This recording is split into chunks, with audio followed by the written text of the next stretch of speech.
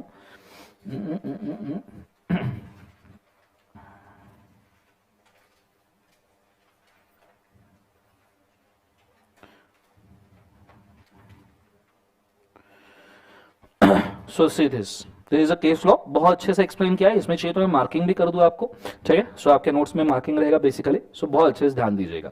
So this is Dinshaw Maneckji Petit, ठीक है। इनका ये कौन सा इंडस्ट्री था? बोले एक बार जो से, that is a textile industry. समझ में आ रहा है सबको? हाँ है ना। इसमें इन्होंने इन्वेस्टमेंट किया जिससे इनको ह्यूज इनकम आया, ठीक है। अगर ये इनकम आप कंपनीज में इन्वेस्ट कर रहे हो तो ये इनकम क्या हो जाएगा? बोले एग्जाम फ्रॉम टैक्स। समझ में आ रहा है सबको? हाँ है ना। और अगर इन्वेस्ट नहीं किया तो ये इनकम क्या हो जाएगा? बोले एक बार जो है टैक्सेबल। तो इन्होंने इनकम इन्वेस्ट किया 4 पॉइंट के अंदर, प्राइवेट कंपनी के अंदर इनकम इन्वेस्ट किया। अब ये 4-5 प्राइवेट कंपनी, नंबर थोड़ा सा डाउटफुल हो सकता है, 4 कंपनी या 5, बट इन्वेस्ट किया और वो कंपनी वेल है, दैट इज इंपॉर्टेंट। अब ये कंपनी से एज अ लोन करके इन्होंने इन्वेस्टमेंट क्या ले लिया? बोले एक बार back to back as a loan. तो these companies are pure veil, these companies are pure veil. Veil के और भी इंपॉर्टेंट नाम होते हैं, ठीक है। लिफ्टिंग ऑफ कॉर्पोरेट वेल बोला जाता है, लिफ्टिंग ऑफ कॉर्पोरेट शाम बोला जाता है। शाम भी वेल का दूसरा नाम है। आपको एग्जाम में पूछ सकते हैं what is lifting of corporate शाम, तो एकदम कंफ्यूज होना है, ये शाम कौन आया जिंदगी के अंदर, क्लियर है। लिफ्टिंग ऑफ कॉर्पोरेट क्लोक, ठीक है, ये भी नाम है। लिफ्टिंग ऑफ कॉर्पोरेट होक्स, ये भी नाम है, ठीक है। ये 4 नाम लिफ्टिंग ऑफ कॉर्पोरेट वेल के लिए काफी फेमस है। तो these companies are nothing but veil, sham, cloak and hoax. और आपका यहां पे जो कीवर्ड है वो कीवर्ड आपने लिख के रखना है प्रोटेक्शन ऑफ रेवेन्यू। नाम के साथ में ही लिख के रखना प्रोटेक्शन ऑफ रेवेन्यू। रेवेन्यू का मतलब क्या होता है? टैक्स। तो आप ब्रैकेट में लिख सकते हो टैक्स। मैंने देखो आपके नोट्स के अंदर साइड में लिखने के लिए भी जगह करके रखी है, ठीक है, मेक नोट्स के कॉलम। तो मेक नोट्स के कॉलम में भी आप ये चीज नोट डाउन कर सकते हो। गो फॉर इट फास्ट, लिख लो फटाफट।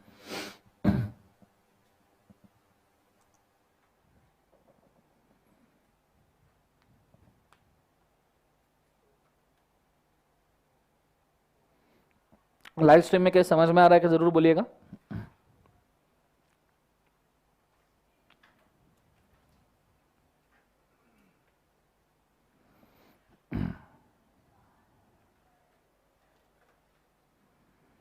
चलो डन एवरीबॉडी।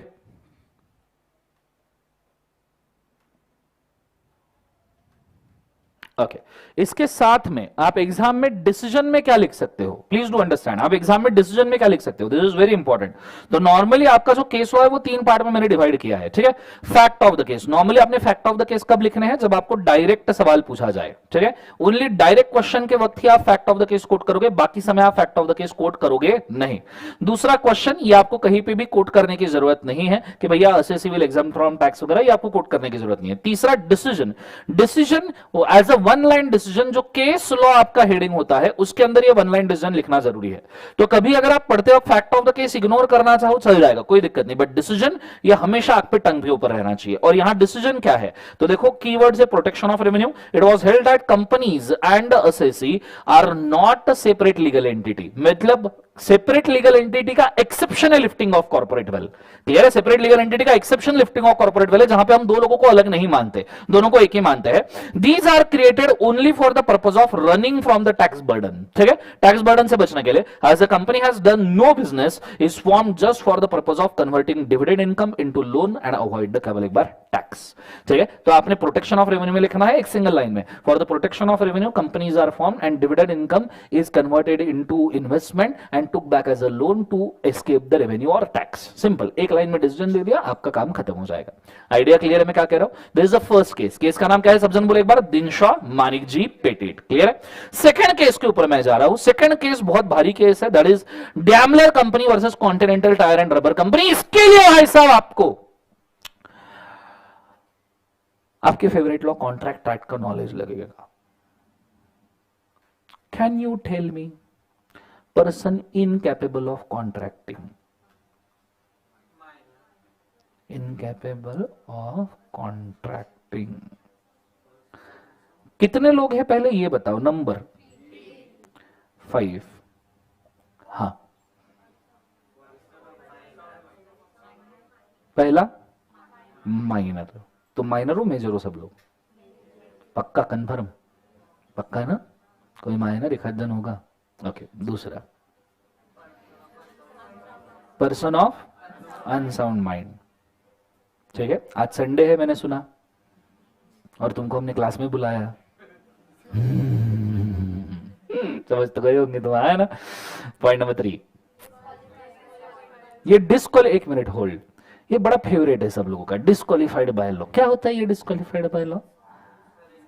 ऐसा कोई डिस्क्वालिफिकेशन नहीं होता। ठीक है, disqualified by law obviously assumed है, किसी ना किसी लॉ में कोई ना कोई पर्सन किधर ना किधर डिस्क्वालिफाई होगा, नॉट टू राइट डाउन। फिर अगर ऐसा है तो इसको 6 करो जीवन में।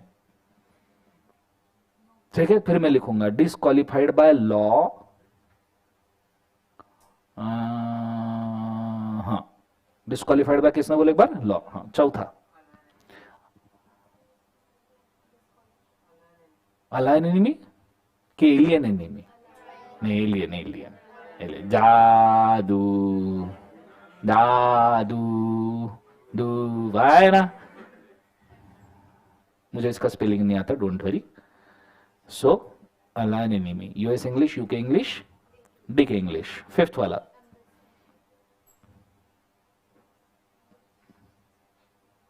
बोलो, foreign diplomat. What is foreign diplomat? जो फॉरेन परराष्ट्र दूत जिनको कहते हैं। ठीक है, वो विदाउट सीजी अप्रूवल इंडिया में कॉन्ट्रैक्ट नहीं कर सकते। Sixth insolvent person. Sir insolvent बराबर है ना? इंसॉल्वेंट सही, एकदम सही, बहुत बढ़िया। What is insolvency? चलो मैं उसको कंसिडर भी करूं, पहले बताओ what is insolvency? When your liabilities are more than your assets, then you are insolvent, right? बोलो हाँ है ना? मुझे बताओ तुम्हारी assets क्या है? सीए के बुक्स, इंस्टीट्यूट ने भेजे हुए मॉड्यूल। अच्छा, तुम्हारी लाइबिलिटी क्या है? क्लास की फीस, दोस्तों के ऊपर का खर्चा, दोस्त से लिए हुए उधार पैसे जो मैंने 7 साल पहले लिए थे अब तक वापस नहीं किए, उसके बाद में पेट्रोल का खर्चा, फोन का खर्चा, गर्लफ्रेंड का खर्चा। तुम्हारी लाइबिलिटी तुम्हारे एसेट से ज्यादा है मैंने सुना, इसका मतलब मुबारक हो, तुम सब इंसॉल्वेंट हो ना? नहीं बेटा, इंसॉल्वेंसी का मीनिंग ऐसा नहीं होता। Liability more than asset is one condition, plus you should be unable to pay your dues. Unable to pay, ये सेकंड कंडीशन है जो बहुत जरूरी है। अगर आप बोलोगे liability more than asset insolvency है, तो 15,30,000 कंपनीज में से 4-5 लाख अभी निपट जाएगी, क्योंकि मैक्सिमम कंपनीज लोन लेके ही बिजनेस करती है। अब जो कंपनी स्मॉल स्केल इंडस्ट्रीज, वो ज्यादा लोन लेके ही बिजनेस करती है, उनके एसेट जस्टिफाई नहीं करती कभी। समझ में आ रहा है सबको? So that's why it's not insolvency. When your liability is more than asset plus you are unable to pay the dues, तो आप इंसॉल्वेंट हो। आज आपकी लाइबिलिटी आपके एसेट से ज्यादा है practically, but you are able to pay your dues. Doesn't matter पापा कर रहे हैं, कौन कर रहा है मम्मी कर रही है, पापा कर रहे हैं, doesn't matter, but you are able to pay your dues, तो यू आर नॉट इंसॉल्वेंट। ठीक है, खुश हो जाओ, डोंट वरी। तुमको नहीं कंजड़ बोला जा रहा, दिवालिया कंजड़ ऐसा कुछ बोला नहीं जा रहा तुमको, ठीक है, डोंट वरी, ऐसा कभी बोलेंगे भी नहीं तुमको, हालांकि हो बट बोलेंगे नहीं। समझ में आ रहा है सबको, हाँ है ना। So liability more than asset, unable to pay the क्या बोले एक बार जो से ड्यूज। तो इंसॉल्वेंट लिख दूं यहां पे 6 वाला, गलत। Insolvent person is always capable of contracting. पूछो क्यों? अगर इंसॉल्वेंट पर्सन को जिंदगी भर तुमने कॉन्ट्रैक्ट करने से मना कर दिया तो सॉल्वेंट कब होगा बेचारा? मतलब तुम कंजड़ हो तो तुम जीवन भर कंजड़ ही होने चाहिए। तुम सोच लो न जॉब ले सकते हो, कॉन्ट्रैक्ट नहीं कर सकते, मतलब जॉब नहीं कुतनी कुतनी। आइडिया क्लियर है? वो सामने वाला समोसे भी नहीं देगा तुमको इनकेपेबल ऑफ कॉन्ट्रैक्टिंग, ऐसा नहीं होता। Insolvent person is capable of contracting, तभी जाके वो सॉल्वेंट हो सकता है। जब समझ में, हाँ कुछ केसेस में नहीं, if the transactions are financial transactions, तो स्पेसिफिक ट्रांजैक्शन बेस है। तो सर छठवा है कौन जीवन में? सस्पेंस बना रहे हो, convict. Who is convict? Who is convict? जो जेल में है, बोलो हाँ है ना, जो जेल में वो कॉन्विक्ट है ना। ये भाई नाम बोलो, ऋतुराज, रुत्या, पात्र घटना है काल्पनिक। हाय रुत्या। अरे हाय तो बोल रहा यार, जीवन में तो भाभी नहीं दे रहे, मैं कोई लड़की हूं जीवन में इतने शर्मा रहे हो, बोलो हाय। हाँ बहुत बढ़िया।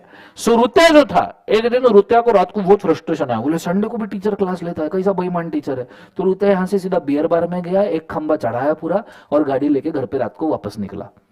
ठीक है, जाते जाते इसने गाड़ी ठोक दी ट्रैफिक पुलिस को। ट्रैफिक पुलिस बोले क्या कर रहा है? बोले कौन है तू? लग तो ट्रैफिक पुलिस जैसे रहा, रास्ते भी क्यों खड़ा है? तो मैं ट्रैफिक पुलिस हूं, रास्ते में नहीं तो कहां खड़ा रहूंगा, घर जाके सो जा। अब ट्रैफिक पुलिस ने ऋतुराज को ताजा ताजा कूड़ा करकरीत गरम गरम उठाया और पुलिस स्टेशन में बंद कर दिया, ड्रिंक एंड ड्राइव के केस में।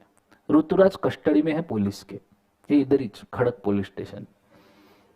ठीक है, देखा है क्या? देखा है क्या खड़क पुलिस स्टेशन? नो, कंफ्यूज क्यों हो भाई? देखा है तूने? तो ऋतुराज को पुलिस स्टेशन में बंद किया। क्या ना ऐसे Rituraj is convict? No sir. Yes sir. Rituraj क्या कॉन्विक्ट बोले तुम्हें? नहीं सो शैल आई टेल यू, एक बात याद रखना, पुलिस चौकी में जो जेल होता है उसमें आप बंद हो तो उसे कस्टडी कहते हैं, उसे कॉन्विक्ट नहीं कहते। कॉन्विक्ट का मतलब सेंट्रल जेल, तिहाड़ जेल, यारवाड़ा, जहां तुमको ड्रेस कोड मिलता है, यूनिफॉर्म, काला काला सफेद यूनिफॉर्म। जब तुम्हें यूनिफॉर्म मिलेगा then you are convict. Idea clear है मैं क्या कह रहा हूं? सो कॉन्विक्ट मतलब कौन से जेल वाला बोले एक बार? सेंट्रल, जिसके ऊपर मुकदमा चला, कोर्ट में केस हुआ और जज ने बोला इसका कुछ नहीं हो सकता, इसको भेज दो, तो दैट इज कॉल्ड एज का बोले एक बार उसे कॉन्विक्ट। तो 6 लोग हैं who are incapable of contracting. ठीक है, इसमें से हमारा केस है इसके ऊपर, कहां गया वो? ये वाला, अलायन एनिमी। अब केस क्या हुआ था, बड़े प्यार से सुनना। ठीक है, देयर वाज, अच्छा ये मैंने इतना सारा प्रपंचा क्यों बोला? मैं पागल नहीं हूं, क्योंकि ये चीज आपको एज अ बेसिक बहुत काम में आएगी आगे। ठीक है, कई बार तुम सोचो कॉन्ट्रैक्ट में तुमने पढ़ा था फिर भी याद नहीं था। क्लियर है कंसेप्ट? दिस इज एसेंशियल, आगे फाइनल तक की चीजें काम में आती है। ठीक है, ये तो छोड़ ही दो। Now there was a company called Daimler. Daimler company के अंदर continental tyre, continental tyre is a bigger company. आपने इंडिया में कई बार कॉन्टिनेंटल टायर्स के एडवर्टाइजमेंट देखी होगी, बहुत सारे लोग यूज भी कर रहे होंगे। ठीक है, it is very normal company selling the tyres in India. MRF के कंपटीशन में है, पेरिल के कंपटीशन में, और इंडिया में काफी अच्छा बिजनेस है इसका। Continental tyre is a company which belong, अब देखो ये 2 अलग अलग राष्ट्र है, Britishers is different and Germany is different, is Germany. अब कॉन्टिनेंटल टायर ने डैमलर कंपनी के अंदर इन्वेस्टमेंट किया था और उसको पैसा लेके जाना था, रेवेन्यू लेके जाना था खुद के देश में, जर्मनी से रेवेन्यू उठा के। अब सब्सिडी ने जो पैसा कमाया लेके जाना चाहता था, पर जब वो रेवेन्यू लेके जाना चाहता था, वर्ल्ड वॉर 2 ब्रेक हुआ। वर्ल्ड वॉर 2 तो भैया ब्रिटिश एंड जर्मनी के बीच में ही हुआ था ना, हिटलर, बोलो हाँ या ना। अब ऐसे सिचुएशन में क्या कॉन्टिनेंटल टायर पैसा ला सकता है डैमलर कंपनी से? तो आंसर दिया गया नहीं, it will be considered as alien enemy contract. कौन सा एनिमी कॉन्ट्रैक्ट बोले एक बार? अलायन एनिमी। और इस कॉन्ट्रैक्ट को नकार दिया गया by lifting the corporate veil of Daimler company. Daimler company का पर्दा उठाया गया, देखा कि it is a alien enemy belonging from specific country, तो that is lifting of corporate veil. Concept समझ में आ रहा है मैं क्या कह रहा हूं? डिसीजंस अगेन काम की चीज, ठीक है। Decision, it was held that company was a alien company, alien company मतलब alien enemy, the payment of the debt it would amount to a trading with the enemy, therefore the company is not allowed to proceed with action. अब मैंने यहां पे revenue बोला लेके जाना, it can be also loan, subsidiary को loan दिया और लोन वापस लेना चाहते हैं तो भी alien enemy contract, any kind of contract with this company is अलायन enemy. Clear है आंसर? तो यहां पे आपका कीवर्ड्स क्या है? तो यहां पे आपका कीवर्ड्स है अलायन एनिमी। क्या बोले एक बार जो से? अलायन एनिमी। अलायन एनिमी आपका कीवर्ड्स है, एग्जाम में इसको लिखना भूलने का नहीं। कंसेप्ट समझ में आया? पक्का हां ना? जोर से बोलो सर नो। मार्किंग करने हैं, साइड में लिखना है तो मेक नोट्स के कॉलम में कृपया इसको नोट डाउन कर लीजिए। Go for it fast. साथ में पता भी होने चाहिए who are the person incapable of contracting. Go for it fast.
Everybody कोई कई okay. Person qualified to contract समझ में आया? लाइव स्ट्रीम में भी कृपया कमेंट करके बताइए आपको समझ में आ रहा है क्या? जितने भी लोग प्रेजेंट है 80-90 प्लीज टेल मी, ठीक है, कि आपको समझ में आ रहा है नहीं आ रहा है। सेकंड केस हो गया अलायन एनिमी वाला। थर्ड केस के ऊपर मैं जा रहा हूं, Jones versus Lippman. Jones versus क्या बोले एक बार से? लिपमैन, ठीक है। अब ये केस अगर आपको समझना है तो इसके लिए आपको थोड़ा सा सेल्स ऑफ गुड्स एक्ट का बेसिक लगेगा। सोजा, सोजा सुना है आपने? जिसमें आप सो गए थे, है ना? सीए फाउंडेशन, सोजा, sale of goods act. Year क्या है सोजा का? 18 ना? मस्त। 19 लगाओ बोली, शलम कर लो ले, शलम शलम थोड़ी सी तो शलम। 30 sales of goods act 1930 and partnership act 1932। नालायक लोग। सोजा, सोजा का केस क्या हुआ था? एक मस्त तुमने कॉन्ट्रैक्ट क्या किया सेल ऑफ गुड्स एक्ट में? तुम्हारा फेवरेट एग्जांपल सुना होगा, mister A sold white horse to mister B. बोलो हाँ ना? घोड़ा ही होता था और सफेद ही होता था। समझ में आ रहा है? रुत्या हाय, नाम बोलो आपका? आद्या। वो आपका नाम बोलो? तेजा। ये तेजा, तेजा क्या है? ठीक है। सो रुत्या, रुत्या के पास में एक सफेद घोड़ा था।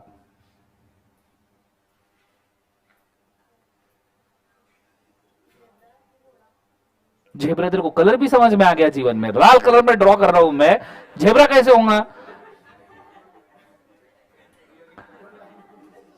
कई बार को मतलब कैसे डिफरेंशिएट किया ये झेबरा या घोड़ा है? कैसे मतलब क्या देख के डिसाइड किया?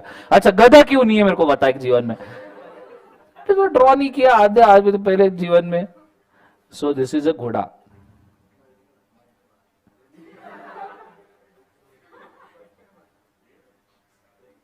ठीक है? ये घोड़ा ही है, आप कुछ और समझो उसके पहले, ठीक है? और ये व्हाइट घोड़ा है, व्हाइट, ठीक है? बहुत अच्छे से ध्यान दीजिएगा। रुत्या के पास में एक सफेद घोड़ा था, व्हाइट हॉर्स। और तुम्हारा नाम क्या था? सॉरी, आद्या। सो एक दिन रुत्या के घर पे आद्या आया। आद्या की नजर घोड़े पे गई। घोड़ा मस्त अपने ऐसे इसमें बागड़ रहा था, खेल रहा था। आद्या की नजर गई घोड़े के ऊपर, आद्या का दिल आ गया घोड़े। बोले अरे क्या जबरदस्त घोड़ा है, शानदार। तो आद्या बोले घोड़ा मेरे को चाहिए, मेरे को पाइजे मंजा चाहिए। रुत्या बोले ठीक है भाई ले जा, कोई प्रॉब्लम नहीं है। तो आद्या ने मस्त एक 5 लाख का चेक काट के दे दिया रुत्या को, आज से ये घोड़ा मेरा। रुत्या बोले ओके घोड़ा तेरा, बड़े काम करते। बोले मैं घोड़े की डिलीवरी बाद में देता हूँ, थोड़ा सा इसको साफ वाफ करके पॉलिश वॉलिश करके भेजता हूँ, मजा आ जाएगा। बोले आद्या बोले बहुत बढ़िया, शानदार। अब जब रुत्या घोड़े को पॉलिश वॉलिश कर रहा था मस्त इधर उधर, जबरदस्त एकदम, घोड़ा चमकना लग गया। तो उस वक्त वहां पे आया तेजा। तेजा ने घोड़े को देखा, अब घोड़ा तो और चमक रहा था। तेजा और खुश, बोले क्या घोड़ा है जबरदस्त। आद्या को, रूत्या को तेजा बोलता है ये घोड़ा मेरे को चाहिए, पंजे पाइजे मंजे चाहिए। रूत्या सोचता है it's a good opportunity to earn. तो रूत्या बोलता है 10 लाख में खरीद रहा हूँ तो ले। तेजा इमीडिएटली चेक निकालता है और 10 लाख रुपए देता है रूत्या को। रूत्या बोलता है रुक जा, मैं तेरे को घोड़ा भेजता हूँ पॉलिश वॉलिश करके। तेजा बोलता है नहीं, मैं मेरे साथ ही लेके जाऊंगा। मैं तो मेरे प्यारे देशवासियों, मुझे बताओ घोड़ा किसके पास जाएगा? ऑप्शन है Rutya, option B Adya, option C Teja, option D घोड़ा भाग जाएगा। बोलो किसके पास जाना चाहिए? किसके पास जाना चाहिए? क्यों तेजा, क्यों? वाई तेजा? जिसके साथ बाद में कॉन्ट्रैक्ट हुआ उसका। बोलो किसका? किसका बोलो? This concept is called as resale of already sold goods. आप ऑलरेडी गुड्स सेल किए थे, उसको आपने रीसेल किए, तो ऐसे केस में किसको ओनरशिप मिलना चाहिए? तो एक बात याद रखना, घोड़ा तेजा के पास जाएगा। Teja will be the owner अगर उसने गुड फेथ में इस घोड़े को परचेस किया होगा तो।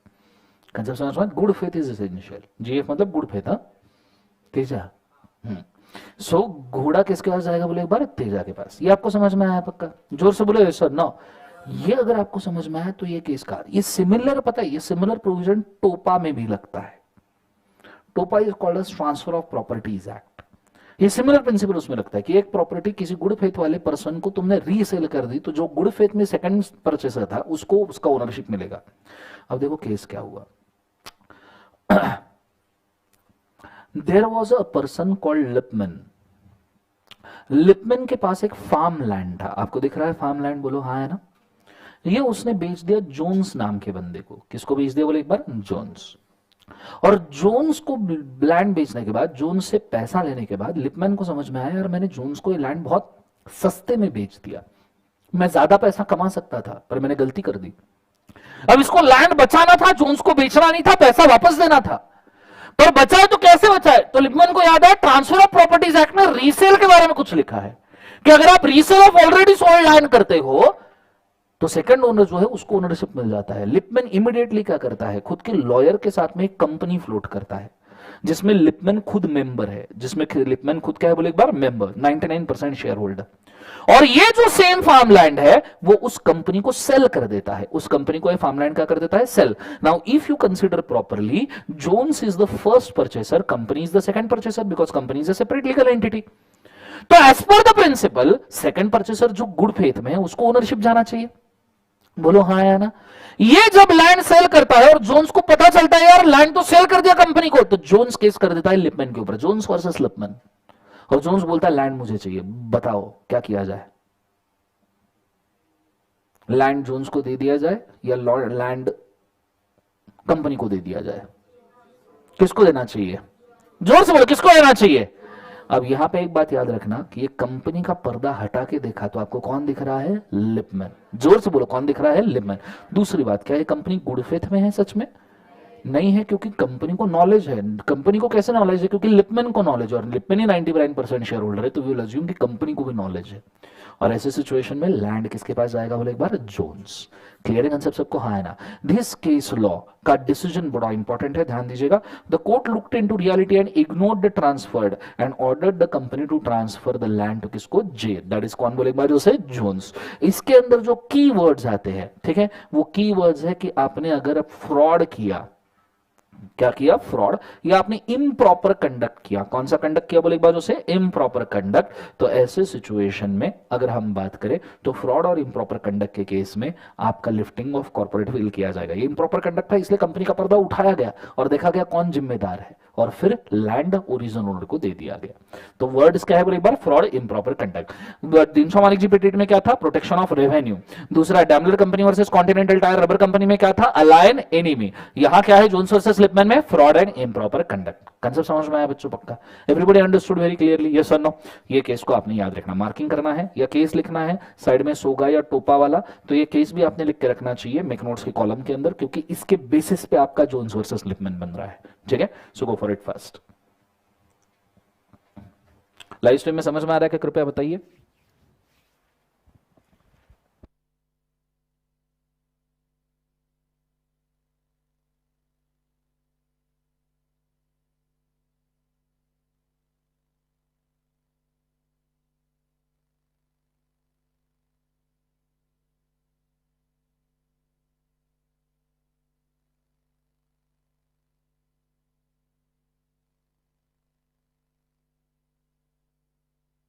सोगा is a based of Jones versus Lipman, तो सोगा का एग्जांपल नोट कर रखो, बाद में याद नहीं आएगा, मुश्किल हो जाएगा।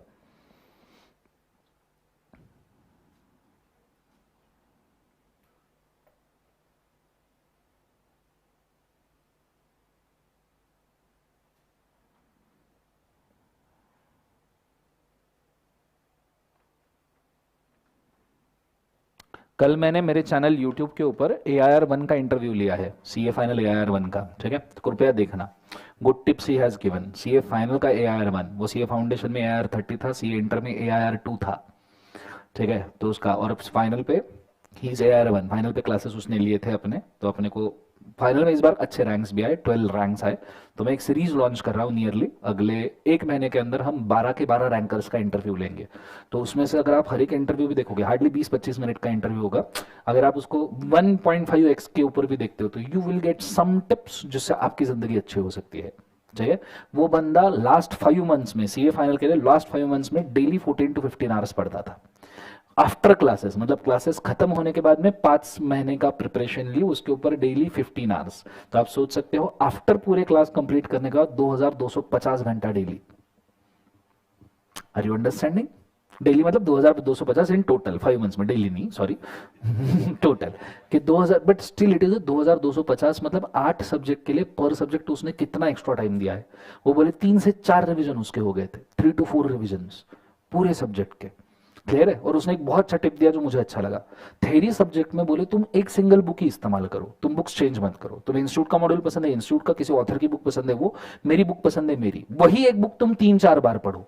थ्योरी में तुमने बुक्स चेंज नहीं करनी चाहिए, क्योंकि तुम्हारे दिमाग में छप जाता है 3-4 रिवीजन के बाद कौन से पेज पे क्या लिखा है, और वही वैसा का वैसा याद आता है। क्लियर है? पर वो उसने सेम बोला कि प्रैक्टिकल सब्जेक्ट्स में you should refer many books and solve as many questions as possible. तो प्रैक्टिकल में आपके जो टीचर के बुक्स है वो तो अच्छे हैं ही, बट प्रैक्टिकल में ये भी ट्राई करो कि और भी रेफरल मटेरियल के जितने भी क्वेश्चंस है उनको आप वेराइटी ऑफ क्वेश्चंस को सॉल्व करो। So these tips are very important. ठीक है, ये चीज को आपने अच्छे से याद रखना। कल का इंटरव्यू देखना बहुत अच्छा है, ठीक है, मतलब मुझे पर्सनली अच्छा लगा, और बंदा बहुत मॉडेस्ट है। मतलब नॉर्मली रैंकर्स में टशन होता है, ऑफ कोर्स होना भी चाहिए, ब्रीड ही अलग होता है। रैंकर्स का क्रेडिट हम भी नहीं ले सकते फ्रैंकली, मैं खुद जिंदगी में रैंक नहीं ला पाया, मैं क्या क्रेडिट लूंगा घंटा उनका, ठीक है, तो ब्रीड ही अलग होता है, तो उनसे सीखना चाहिए। ठीक है, वो बंदा, उसको मैंने काफी सारे सवाल रिलेशन वगैरह के बारे में पूछे कि भैया ड्यूरिंग लास्ट 5 मंथ्स क्या आपका कोई रिलेशन, उसने बोला, मतलब पर्सनल सवाल था तो मैंने उसको फोर्स नहीं किया, बट ही सेड कि 5 मंथ्स पहले तुमने बोल देना चाहिए जो भी तुम्हारा रिलेशन में पर्सन होगा उसको कि भाई 5 महीने तक मैं बात नहीं कर पाऊंगा, हफ्ते में 1 बार बात करूंगा, ठीक है, और 5 महीने तक मेरे को डिस्टर्ब मत करना। दैट काइंड ऑफ डेडिकेशन ही है। अब तुम बोलोगे सर ऐसे थोड़ी ना चलता है, अगर ऐसे नहीं चलता तो यू अंडरस्टैंड कि सामने वाला पर्सन तुम्हें डिजर्व करता है क्या, जो तुम्हारे इस प्रॉब्लम को भी नहीं समझ सकता कि 5 महीने तक तुमको, क्योंकि तुम्हारा फ्यूचर है तो उसका फ्यूचर है, ठीक है, जो ये भी नहीं समझ सकता कि 5 मंथ्स तक की तुम्हारी प्रिपरेशन को जरूरत है, तो काय को चाहिए? Then serious question on relation itself. Idea clear है मैं क्या कह रहा हूँ? काफी अच्छे आंसर्स दिए, पर 11-15 सवाल, कुछ बच्चों को तो ये रिलेशन वाले सवाल का कोई लेन देन ही नहीं है क्योंकि अपन सीए, ठीक है, तो बट स्टिल कभी फंसो तो याद रखना। कंसेप्ट समझ में आ रहा है सबको? हाँ ना? तो 11-12 सवाल मैंने पूछे, बहुत अच्छे सवाल ड्राफ्ट करके पूछे थे, यू शुड, और आगे भी ऐसे इंटरव्यूज हम प्लान कर रहे हैं, 13-14 इंटरव्यूज, मस्ट इंटर के भी 2-4 रैंक है, उनके भी इंटरव्यूज अपन जीवन में लेंगे, ठीक है, तो आपको आइडिया आएगा। फाइनल वाले का इंटरव्यू इसलिए बोलता हूँ because this will help you in overall journey, ठीक है, नॉट जस्ट दिस आर्टिकलशिप क्या करना है, कैसा करना है, सब तुम्हें समझ में आएगा, ठीक है। तो बिग फोर क्या आर्टिकल्स वाला था, रैंक था, तो उसको वो भी 1-2 चीज जगह पे उसने मेंशन किया है। चल आगे बढ़ते हैं, ध्यान देना। नेक्स्ट केस का नाम है गिलफोर्ड मोटार कंपनी वर्सेस होर्न, ठीक है, गिलफोर्ड मोटार कंपनी वर्सेस क्या बोले बाजू से होर्न, ठीक है। अब ये केस में बेसिकली क्या हुआ, बड़े अच्छे से ध्यान दीजिएगा। होर्न करके एक बंदा था, ठीक है। अच्छा मैं एक बात मेंशन कर दूं, इंस्टीट्यूट के स्टडी मटेरियल में इस केस को होम करके बोला, इसका नाम होम बोला है, होम नहीं है वो, होर्न है, कह रहे HORNE, तो उन्होंने R और N को M बना दिया। समझ में आ रहा है सबको जीवन में? हाँ या ना? तो it is Gilford motor company versus क्या बोले बाजू से होर्न। क्या था, होर्न करके एक बंदा था, वो गिलफोर्ड मोटार कंपनी का एम्प्लॉय था, गिलफोर्ड मोटर कंपनी का क्या था बोले एक बार, एम्प्लॉय। कंपनी ने रिस्ट्रिक्शन लगाया था कि कोई भी एम्प्लॉय अगर कंपनी से रिजाइन करके जाता है, क्या करके जाता है बोले एक बार, रिजाइन, तो वो रिजाइन करने के बाद कंपनी के कस्टमर्स को सॉलिसिट नहीं कर सकता। कई बार ऐसा होता है ना कि बंदा किसी कंपनी में काम करता है, उसको अच्छा एक्सपीरियंस है, बाहर जाता है और उसी कंपनी के कस्टमर्स को चुला लेता है, कम पैसे के अंदर उनको सर्विसेज देना शुरू करता है। बोलो हाँ या ना, होता है नहीं होता है? तो कंपनी ने रिस्ट्रिक्शन लगाया था एग्रीमेंट में। अब होन डायरेक्टली कंपनी के कस्टमर्स को तो सॉलिसिट नहीं कर सकता था, जो कंपनी का कस्टमर बेस था उसको तो सॉलिसिट नहीं कर सकता था होन डायरेक्टली। तो होन ने क्या किया, होन ने एक रजिस्टर्ड कंपनी बनाई खुद की और कंपनी के नाम पे कस्टमर्स को सॉलिसिट करना शुरू किया। ठीक है, अब मुझे एक बात बताओ, क्या ये सही है? क्या नहीं? आप इस कंपनी को वेल मानोगे और इसका पर्दा जब आपको उठाओगे तो आपको कौन दिखेगा? Ex employ of the Gilford motor company, जो अलाउड है क्या बोले एक बार? नहीं। This case also comes under fraud और इम्प्रॉपर कंडक्ट। फ्रॉड और क्या मतलब, दोनों केसेस के लिए सेम ही कीवर्ड है, फ्रॉड और इम्प्रॉपर, क्या बोले एक बार, जो से कंडक्ट। कंसेप्ट समझ में आ रहा है मैं क्या कह रहा हूं? इसके ऊपर भी सवाल पूछा जा सकता है। डिसीजन में एक बार बोलना चाहूंगा, horn in fact is controlling the company, its formation was mere a cloak or sham। मैंने आपको दो वर्ड्स बोले थे ना, वो यहां से मैंने उठाए थे, क्लोक और शैम। CLOA के क्लोक मतलब पर्दा, SHAM शैम मतलब भी पर्दा। आपको एग्जाम में चारों वर्ड से पूछा जा सकता है, what is lifting of corporate cloak, what is lifting of corporate sham, etcetera. To break the agreement with the plaintiff, the court is issued the injunction against him and his company was restrained from soliciting the plaintiff's customer. सब समझ में आया बच्चों? अच्छे से idea clear है मैं क्या कह रहा हूं? बोलो हाँ या ना। चलो, आपको मार्किंग करना है छोटा मोटा तो कर लीजिए फटाफट, नहीं तो केस का नाम लिखिए और कीवर्ड्स लिख लीजिए। Go for it fast.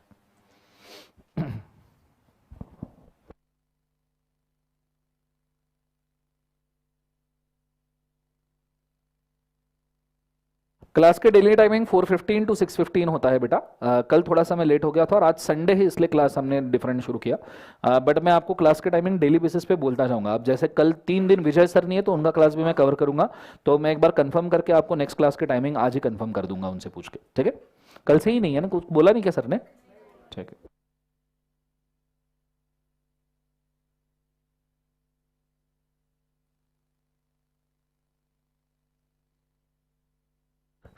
Done everybody, हो गया पक्का सबका? एवरीबॉडी बोलो हाँ या ना। चलो, गिलफोर्ड मोटर कंपनी वर्सेस होर्न वाला केस होने के बाद में एक बार मुझे सभी केसेस के नाम बोलो। ठीक है, ऊपर देखो, पहला कौन सा है? दिनशॉ एग्जिबिटेड। क्या था कीवर्ड्स, क्या था? Protection of revenue. दूसरा, अच्छा, दिनशॉ एग्जिबिटेड के साथ एक और केस लॉ था, हमने सिर्फ नाम देखा था, जुग्गीलाल वर्सेस CIT, वो भी याद रखना। ठीक है, अगर आप एक ही क्वेश्चन के लिए 2 केसेस कोट करते हो इंप्रेशन ज्यादा होगा।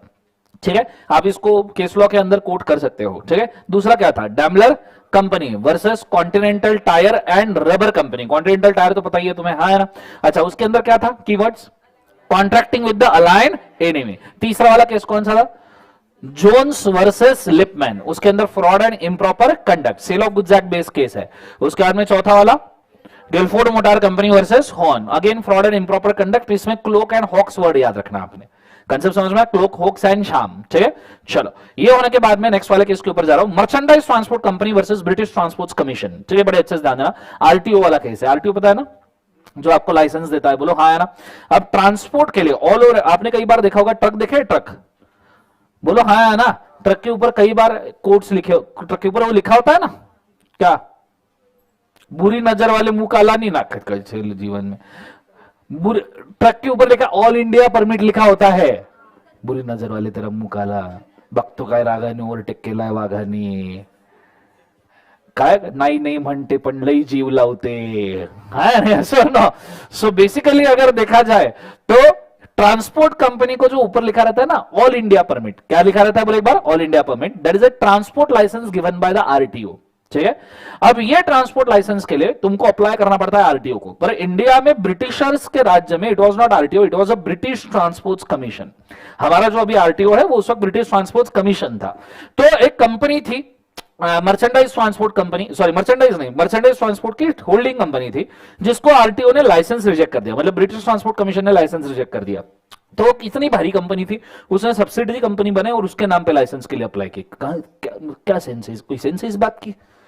समझ में आ रहा है आपको? तो खुद को नहीं मिला बोले सब्सिडरी के नाम पे लेंगे, सब्सिडरी कंपनी मर्चेंडाइज ट्रांसपोर्ट। इसको भी ब्रिटिश ट्रांसपोर्ट कमीशन ने नहीं बोल दिया, तो उन्होंने केस कर दिया। नहीं क्यों बोला? तो ऑब्वियस सी बात है, सब्सिडरी का पर्दा हटा के देखोगे तो आपको होल्डिंग मिलेगा जिसको ऑलरेडी तुमने लाइसेंस रिजेक्ट किया है। अब ये तुम लाइसेंस वाले जो केस है, दोज आर पब्लिक पॉलिसी वाले केसेस। कौन से केसेस बोले एक बार? Public policy. कोई भी लाइसेंस, मतलब ट्रांसपोर्ट लाइसेंस बोलो, अगेन पब्लिक पॉलिसी वाला केस है। तो welfare licence public policy, food and drug licence जो होटल इंडस्ट्री को मिलता है, ठीक है, पब्लिक पॉलिसी, क्योंकि लोग इन्वॉल्व है। फार्मास्यूटिकल लाइसेंस जो बी फार्म बंदों को मिलता है, डी फार्म बंदों को मिलता है, वो भी पब्लिक पॉलिसी है। तो लाइसेंसिंग किसको देना या नहीं देना इज अ पब्लिक पॉलिसी। यहां सब्सिडरी कंपनी का वेल हमने इसलिए उठाया था to protect the public policy, to protect the public policy in the form of transport licence. Concept समझ में आ रहा है सबको? हाँ ना? जोर से बोलो एक बार सर नो। तो कीवर्ड्स है ये केस में public policy, protection of public policy. Concept समझ में आ रहा है? तो ऐसा कोई भी लाइसेंस हो जो पब्लिक को असर कर सकता है, उस लाइसेंस में lifting of corporate well allowed है। डिसीजन में एक बार पढ़ता हूं, बड़े अच्छे से ध्यान देना। Held that parent and the subsidiary company is one commercial unit and the application for the license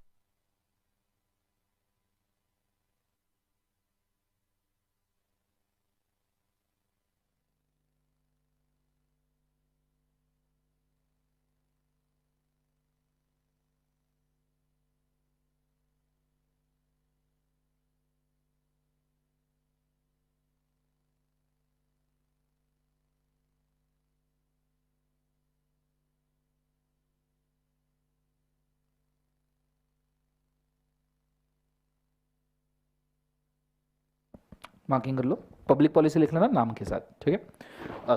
एक बार मुझे सभी केसेस के नाम बोलो। पहला केस कौन सा था बोले एक बार? दिनशा मानिकजी पेटेंट, वर्डिंग क्या था? Protection of revenue. दूसरा केस कौन सा था? Daimler company versus continental tyre, case क्या था? Alien enemy. तीसरा lip Jones versus Lippman, Lippman versus Jones नहीं। अच्छा, केस लॉ पढ़ना आता है क्या तुम्हें? ये अभी लिपमैन वर्सेस जोन्स बोला तो मेरे को शौक आ गया एकदम से। केस पढ़ना आता है तुम्हें?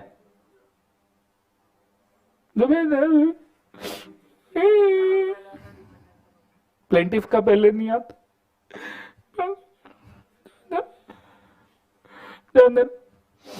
समझो, केस है x versus you.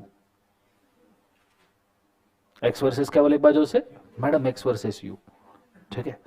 So case है क्या बोले जोसेफ जॉन? बोले एक्स वर्सेस यू। फिर इसके बाद में कुछ ऐसा लिखा रहता है, बॉम्ब, तुम्हारा एक्स बॉम्ब था, लिखा रहता है ना? हाँ या ना? फिर लिखा रहता है 14 LJ 143 आई लव यू, ऐसा लिखा रहता है ना केस। कैसे पढ़ते इसको? क्या होता है ये सब? केस लॉ होता है सर, क्या मजाक कर लो जीवन, ऐसी बातें करते हो? ऐसा देखा है ना केस, ऐसा लिखा जाता है, ये तो मालूम है जीवन में, इसमें किसी कोई दिक्कत है? क्या होता है ये सब? बॉम्ब 14 LJ 143, बॉम्बे ना? ओके, चलो एक चीज तो आई जीवन में। ओके, ध्यान देना। तुम्हारे एक्स ने तुम्हारे ऊपर केस कर दिया, ये तो मेरे को टाइम ही नहीं देता, ये तो मेरे को घुमाने ही नहीं लेके जाता, ये तो मेरे ऊपर कलता ही नहीं करता। तुम्हारे केस ने तुम्हारे ऊपर क्या कर दिया बोले एक बार? केस। तो your ex is called as petitioner, you are called as defendant. तुम वही रोने वाले, मेरे पास समय ही नहीं है बेबी, मैं सीए की पढ़ाई कर लो, समय कहां से आएगा? मतलब दिन भर बिल्ली साल टीचर, तब तो मतलब दिल को कहां से तुम बोलो? हाँ है ना? Together both of you are called as couple, couple plaintiffs. क्या कहा जाता है? प्लेंटिफ। अब मैं प्लेंटिफ के बारे में बोल दूं, plaintiff is very generalised term. बहुत सारे लोग पिटिशनर को प्लेंटिफ बोलते हैं, बहुत सारे लोग डिफेंडेंट को प्लेंटिफ बोलते हैं, पर plaintiff means who are entertained in the case laws. So in a legal language आपको ये लगेगा कि दर्शन सर ने कुछ तो भी गलत बोला, बट नहीं। Plaintiff in the legal language means a person who is being entertained. Clear है आंसर? तो पिटिशनर भी एंटरटेन हो रहा है, डिफेंडेंट भी एंटरटेन हो रहा है, both are called as plaintiff.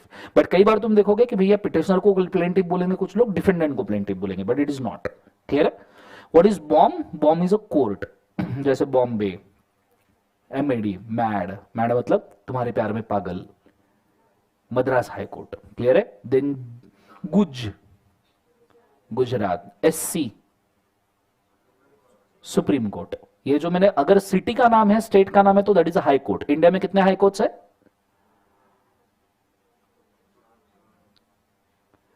37 states and union territories के लिए कितने हाई कोर्ट्स है? लगाओ बोली। 24 हाई कोर्ट्स।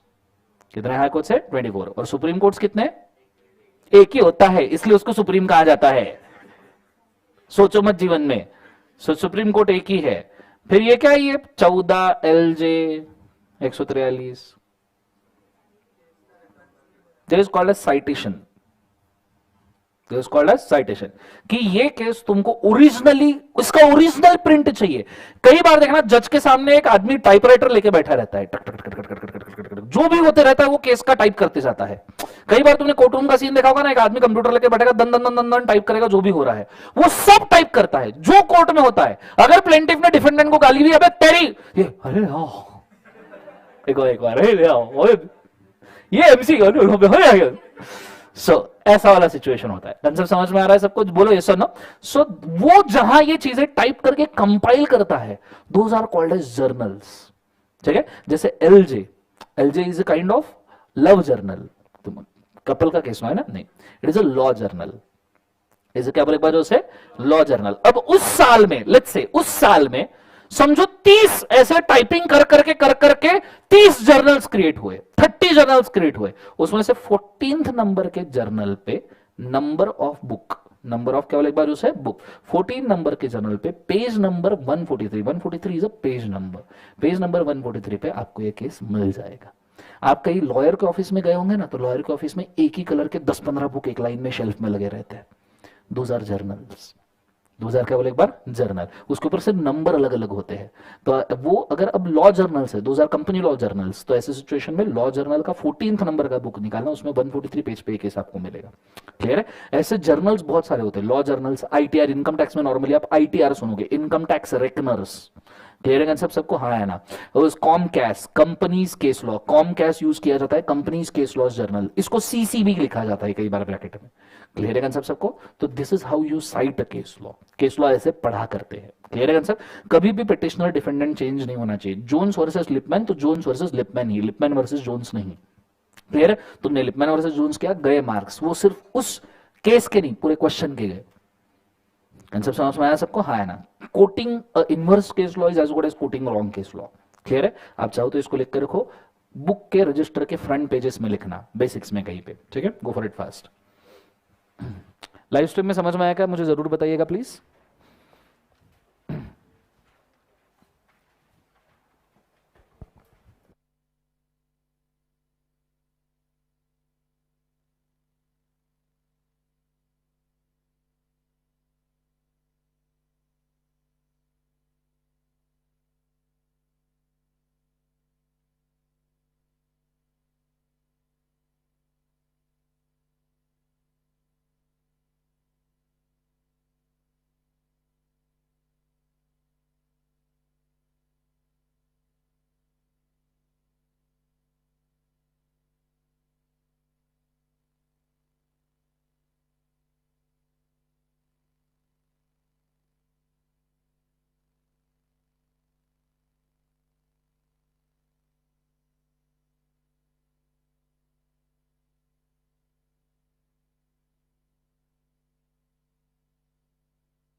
डन है everybody?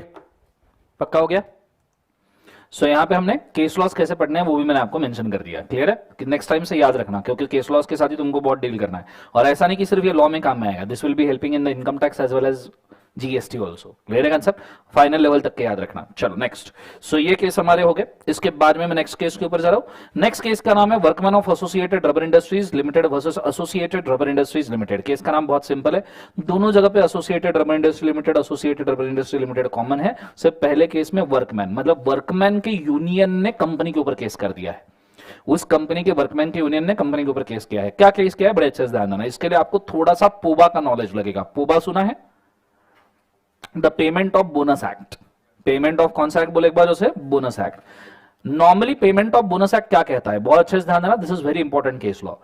Payment of bonus act कहता है कि कभी कंपनी के अंदर मोर देन 20 एम्प्लॉइज हो जाए, 20 और मोर एम्प्लॉइज हो जाए, 20 या उससे ज्यादा एम्प्लॉइज हो जाए, तो उस कंपनी को कंपल्सरीली बोनस पे करना ही पड़ता है। ठीक है, मतलब ये एक्स्ट्रा एक्सपेंडिचर कंपनी के जिम्मे आ जाता है और कंपनी को कंपल्सरीली बोनस देना पड़ता है पूरे साल भर के लिए। 1 मंथ का बोनस 8.33% बोनस बोला जाता है उसको। 8.33% कैसा कि 100% अगर आपका साल भर का सैलरी है divided by 12 is equal to 8.33। तो नॉर्मली एक्ट में लिखा है कि 8.33% बोनस देना आपको जरूरी है, मतलब 1 महीने का आप सैलरी दे रहे हो उसको एज ए बोनस दिवाली या कभी भी किसी भी वक्त। ठीक है, अब कंपनी को यह पता था कि भैया 20 से ज्यादा एम्प्लॉइज होंगे तो बोनस देना जरूरी है। ब्रो हाय आना, अरे जोर से बोले वैसा ना। तो कंपनी जो थी एसोसिएटेड रबर इंडस्ट्री, उस कंपनी ने बहुत सारे एम्प्लॉइज को अपॉइंट किया। बहुत सारे एम्प्लॉइज को क्या किया बोले एक बार उसे? अपॉइंट। जब एम्प्लॉइज का नंबर 19 तक पहुंचा तो कंपनी ने सोचा यार एक और एम्प्लॉय अपॉइंट कर लेंगे, जीवन में तो बोनस देना पड़ेगा, हे भगवान जबरदस्ती खर्चा बढ़ जाएगा। अब 19 एम्प्लॉइज मल्टीप्लाइड बाय एक मंथ का सबका सैलरी, मतलब तुम एज गुड एज एक नया एम्प्लॉय रख रहे हो, तो ये तो खर्चा हो गया ना कंपनी का। तो कंपनी ने दिमाग लगाया, एक सब्सिडरी कंपनी फॉर्म की और सब्सिडरी कंपनी के नाम पे नए एम्प्लॉइज को और 19 एम्प्लॉइज को एम्प्लॉय किया। समझ में आ रहा है मैं क्या कह रहा हूं? तो ना होल्डिंग ने बोनस दिया ना सब्सिडरी ने दिया। पर ऐसे तो तुम भाई साहब वेलफेयर लेजिस्लेशन को अवॉइड कर रहे हो, जो एम्प्लॉय वेलफेयर लेजिस्लेशन है उसको अवॉइड कर रहे हो। आप अगर सब्सिडरी का पर्दा उठा के देखोगे तो होल्डिंग आपको कंपनी कौन सा दिखेगा? होल्डिंग। समझ में आ रहा है मैं क्या कह रहा हूं? और ऐसे सिचुएशन में आपने बोनस देना चाहिए नहीं देना चाहिए? तो ऐसे केस में lifting of corporate wealth for welfare legislation, इस केस में की वर्ड्स है वेलफेयर लेजिस्लेशन। क्या बोले एक बार उसे? Welfare legislation. वेलफेयर लेजिस्लेशन मतलब क्या है? जो लेजिस्लेशन, जो लॉज, लेजिस्लेशन मतलब लॉ, जो लॉज पब्लिक वेलफेयर के लिए यूज होते हैं, जैसे bonus act, provident fund act, superannuation act, gratuity act, those are welfare legislation. कि भैया एम्प्लॉइज, वर्कमैन, ह्यूमन रिसोर्स को कुछ तो भी एडिशनल देके जा रहे हैं। क्लियर है कंसेप्ट? तो इन वेलफेयर लेजिस्लेशन को स्किप करने के लिए अगर आपने कोई झूठी कंपनी बनाई है तो उसका पर्दा उठाया जाएगा। Protection of welfare legislation is a keyword. ठीक है, तो ये चीज को आपने याद रखना और नीचे आपका डिसीजन आएगा, where sole purpose of formation of the company was to use a device to reduce the amount to be paid by way of bonus to workmen, corporate wealth shall be peers to look into real transaction, protection of welfare legislation। Concept समझ में आया? आप चाहो तो marking कर सकते हो और वर्डिंग्स लिख के रखो, और साइड में पोबा का जो मैंने प्रोविजन लिखा है वो भी लिख के रखना, ये आपके काम में आएगा। गो फॉर इट फास्ट। पीएफ में भी सेम है। पीएफ में भी अगर आप 20 के ऊपर एम्प्लॉइज होते तो पीएफ पे करना पड़ता है, नहीं तो आपको पीएफ देने की कोई जरूरत नहीं रहती। प्रोविडेंट फंड, सुपर एन्यूशन की लिमिट कुछ अलग है, ग्रेचुटी की लिमिट भी 20 एम्प्लॉइज की ही है। सिर्फ सुपर एन्यूशन के लेकर बाकी बोनस, पीएफ और ग्रेचुटी तीनों की लिमिट 20 एम्प्लॉइज की है। क्लियर है?